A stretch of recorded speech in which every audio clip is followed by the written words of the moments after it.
नमस्कार. आपण ऐकतोय प्राचार्य श्री अनंत दामोदर आठवले म्हणजेच परमपूज्य स्वामी वरदानंद भारती यांचं जीवनचरित्र तेजाचं चांदणं. आजचा भाग आपला चालला 7वा. वादे वादे जायते तत्वबोध. परमपूज्य दादांशी बोलताना अनंताला कधी संकोच वाटलाच नाही. वयाच्या 13-14व्या वर्षापासून अनेक विषयांवर दादांशी अनंत वाद घालीत असे. दादाही अटीतटीने आपली भूमिका मांडत असत. ती बहुधा त्यांच्या विरोधातच असायची. त्यालाही त्यामुळे आवेश यायचा आणि दोघांचाही आवाज चढत असे. बैठकीत कोणी प्रतिष्ठित भेटायला आले ना तरीसुद्धा चालू असलेला वाद काही थांबायचा नाही. इतरांना ते आश्चर्यकारक आणि कित्येक वेळा अनुचितही वाटायचं. त्या म्हणाला, दादा, पूजा केल्याने काय होतंय? मला हे कर्मकांड मान्य नाही आहे. दादा म्हणले, अरे अनंता, पूजा केल्यामुळे ईश्वरभक्तीचा संस्कार माणसाच्या मनावर सहजपणे घडतो. त्यातून सद्विचार, सदाचार, सद्वासना निर्माण व्हायला मदत होते. माणूस सन्मार्गाने व्यवहार करतो. ते त्याच्या कल्याणाचंच नाही आहे का? अनंता म्हणतोय, 2-2 तास पूजा करणारे आणि नाक धरून बसणारे तुम्हाला किती दाखवू? त्यांचा व्यवहार काय स्वच्छ आहे? इतक्या वर्षात त्यांच्यात काहीही फरक पडलेला नाही. त्यामुळे तुम्ही म्हणता ते मला काही पटत नाही आहे. दादा, तुम्हाला किती संत वचनं सांगू? अगदी माऊलींनी सुद्धा रोज वेगळ्या देवाला जाऊन उपास तापास करीत देवधर्म करणाऱ्यांची खिल्लीच उडवलेली आहे. संस्कृत वचनं काय कमी आहेत? पाहिजे तर कबीर, रहीम यांचे दोहे सांगू का? अशा वादविवादाच्या वेळी दादांचा स्वर चढायला सुरुवात व्हायची. गाढवा ह्या सौम्य शिवीपासून अवजड शिव्यांचा भडीमार व्हायचा. आणि मग अनंत म्हणायचा, दादा, तुम्ही शिव्या द्यायला लागलात आणि काहीतरी अश्लील उदाहरणं दिलीत ना तर मग मी काय बोलू? मग दादाही मोठ्यांना हसायला लागायचे आणि म्हणायचे, मग मला माहीतच आहे माझं बरोबर आहे ते, पण तू ऐकत नाहीस ना, आणि मग काही मला तुला पटवून देता येत नाही. दादांच्या बाजूचे विषय इथेच संपत असत. तो ते वाद कानामागे टाकायचे. पण अनंताच्या डोक्यात मात्र विचारांचं काहूर माजलेलं असायचं. तो प्रामाणिकपणे वादविवाद करण्याच्या पावित्र्यात असायचा आणि दादांनी त्या वादाला असं वळण लावलं की अनंताचा तेट पापड व्हायचा. त्याला वाटायचं, मीही माझ्या मित्रांकडून चांगल्या सणसणीत शिव्या शिकतो आहे. न थांबता 5 मिनटं तरी मला शिव्या नक्कीच देता येतात. पण हे काय दादांचं? इथे त्याचा काही संबंध आहे का? अनंताच्या मनात काहीही येऊन गेलं ना तरी मूळची वृत्ती अत्यंत सात्विक होती.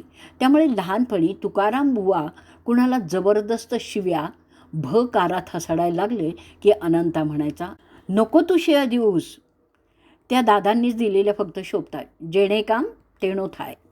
ईश्वराचं अस्तित्व कशाकरता मानायचं? सनातनी विचारांच्या प्रमाणे आचारनिष्ठा कशाकरता करायची? कीर्तन प्रवचन करून काय होतं? किती लोक सुधारले आहेत ते ऐकून? दादांना एकदा कोंडीत पकडून अनंता म्हणाला, दादा, पाहिलंत ना, हा माणूस तुमच्याकडे आत्ता येऊन गेला, तो तुमच्या कीर्तनाला नियमाने येतो आणि असा लबाडीने वागतो. काही परिणाम आहे का तुमच्या कीर्तनाचा? ह्याच्यावर बघा जरा. अनंताचा तो सात्विक संतापाने लाल झालेला चेहरा पाहून दादांना अगदी मनापासून हसू आलं आणि दादा म्हणाले, अरे अनंता, तुला असं का वाटतंय? सगळ्या जगाला सुधारण्याचं ओझं कोणी दिलं आहे का आपल्या डोक्यावर? कीर्तन स्वांत सुखाय म्हणून करायचं असतं. ईश्वराच्या भक्तिरसात नाहून स्वतःलाच घालायचं असतं. मनातली सगळी जळमटं निघून जातात बघ अशाने, बाळा. आणि हे उत्तर ऐकलं की अनंताला झटका बसल्यासारखं झालं. त्याच्या विचारातली चूक त्याला पटकन उमगली आहे. मी का असं समजत असतो आणि समजत होतो की जगाला सुधारण्याचा मक्ता फक्त मीच घेतलाय? एका क्षणात नातवाचं मन आजोबांच्या विषयीच्या प्रेमाने भरून आलं. आजोबा नातवाच्या या वादविवादात अनंताचं मन परस्पर विरोधी विचारांच्या हिंदोळ्यावर झोके घेत असे. स्वाभाविकच आहे.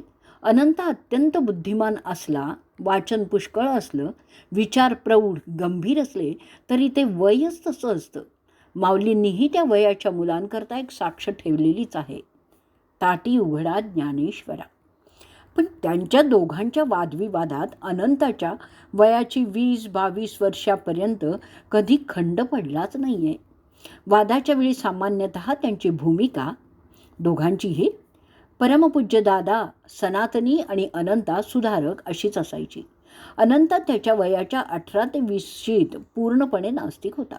घरातल्या धर्मकृत्यात तो भाग घेत असे, पण दादांचं माझ्यावर अलोट प्रेम आहे. ते श्रद्धावान आहेत. त्यांचा आदेश मोडणं योग्य नाही म्हणून केवळ.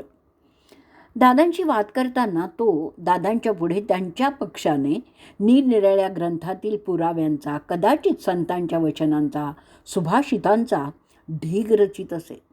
मग दादा वाकड्यात शिरायचे. नेहमीप्रमाणे अनंताला ते शिव्या घालायचे, अश्लील उदाहरणं द्यायचे. एकदा या पद्धतीचा अनंताला फार राग आला. अनंतांनी त्यांना स्पष्टपणे सांगितले, ही काय वादविवाद करण्याची पद्धती आहे का? तुम्ही तुमच्या वयाचा लाभ घेता म्हणून असं बोलता. मी लहान आहे. मी काही तुमच्या पुढे असं अश्लील बोलू शकत नाही. त्यावर खरं म्हणजे दादांनी संतप्त होऊन त्याला रागवायला हवं होतं. पण दादा केवळ मोठ्यांदा हसले आणि अनंताला म्हणाले, अरे मी काही तुझ्या इतकं वाचलेलं नाही आहे, तेव्हा तुझं म्हणणं मला पुराव्यानिशी खोडता येणार नाही. पण माझं मत सत्यावर आधारलेलं आहे, अशी माझी दृढ श्रद्धा आहे. तेव्हा तुझा पक्ष मी कसा रे स्वीकारणार? एकदा असंच काही सनातनी विचारांच्या रूढींच्या विषयी अनंताने दादांना विचारलं. तेव्हा ते म्हणाले, अनंता तू शहाणा आहेस, पुष्कळ वाचतोस, पण एका गोष्टीचा विचार कर.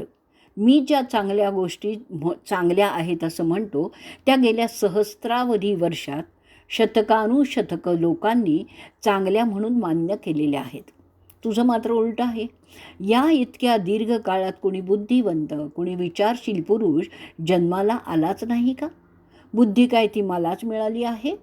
माझ्या आधीचे माझ्यापेक्षा वेगळे मत स्वीकारणारे किंवा प्रतिपादणारे सर्वच जण लोक मूर्ख होते असं मानणं हे अहंकाराचं आहे, उर्मटपणाचं लक्षण आहे. या भावनेने जर विचार करशील तर परंपरेने स्वीकारलेलीच मतं योग्य असल्याचे पुरावे तुझ्या वचनातून तुला मिळू शकतील. दादांचं हे बोलणं ऐकून अनंताला एकदम उजाडल्यासारखं झालं.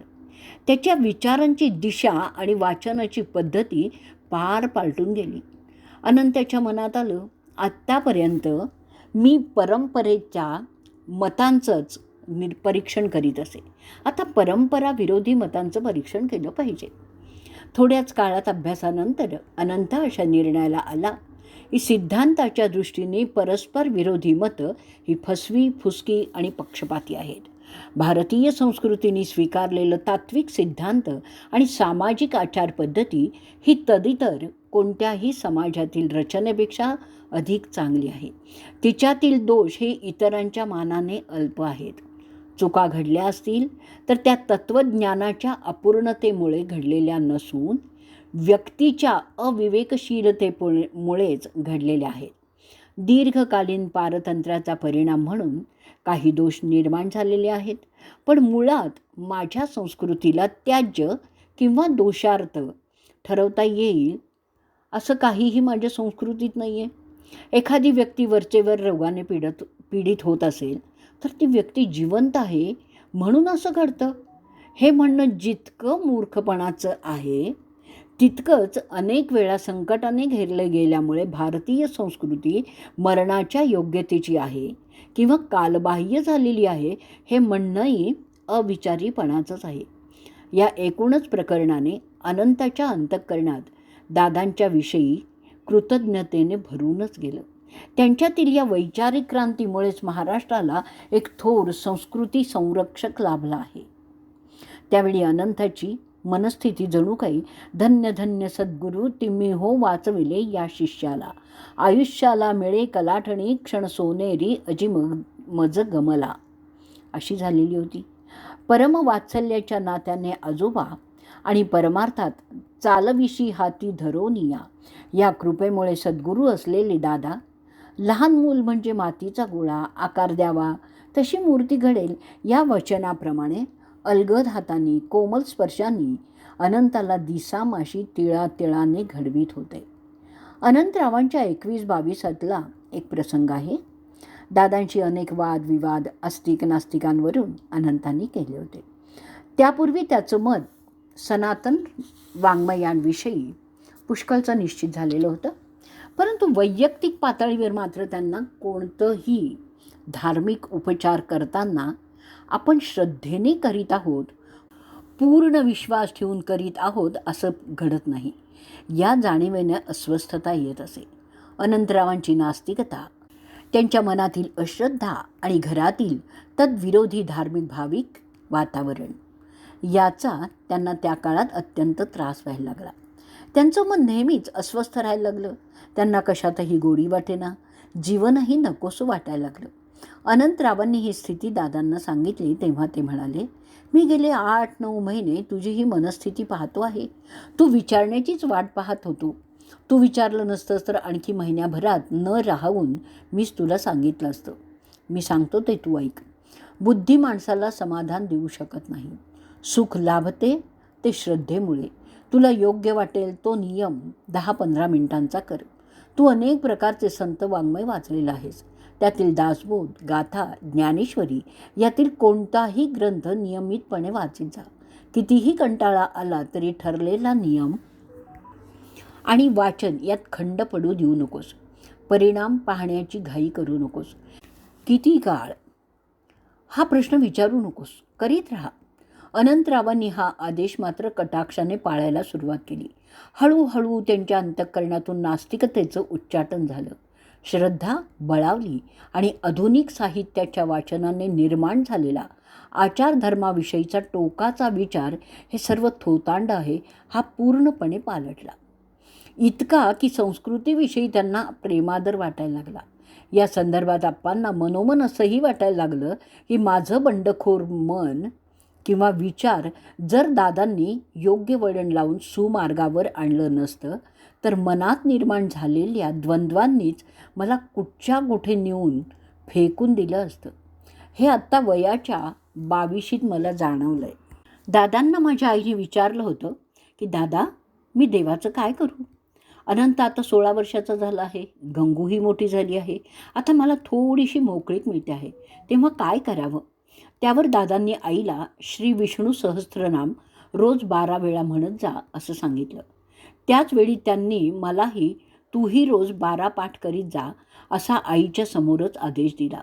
तो दादांचा आदेश शिरसावंद्य मानून मी कधीही पाठ चुकवले नाहीत. पण आज कळतंय की दादांनी माझ्या नकळत मला गुरुउपदेशच केला.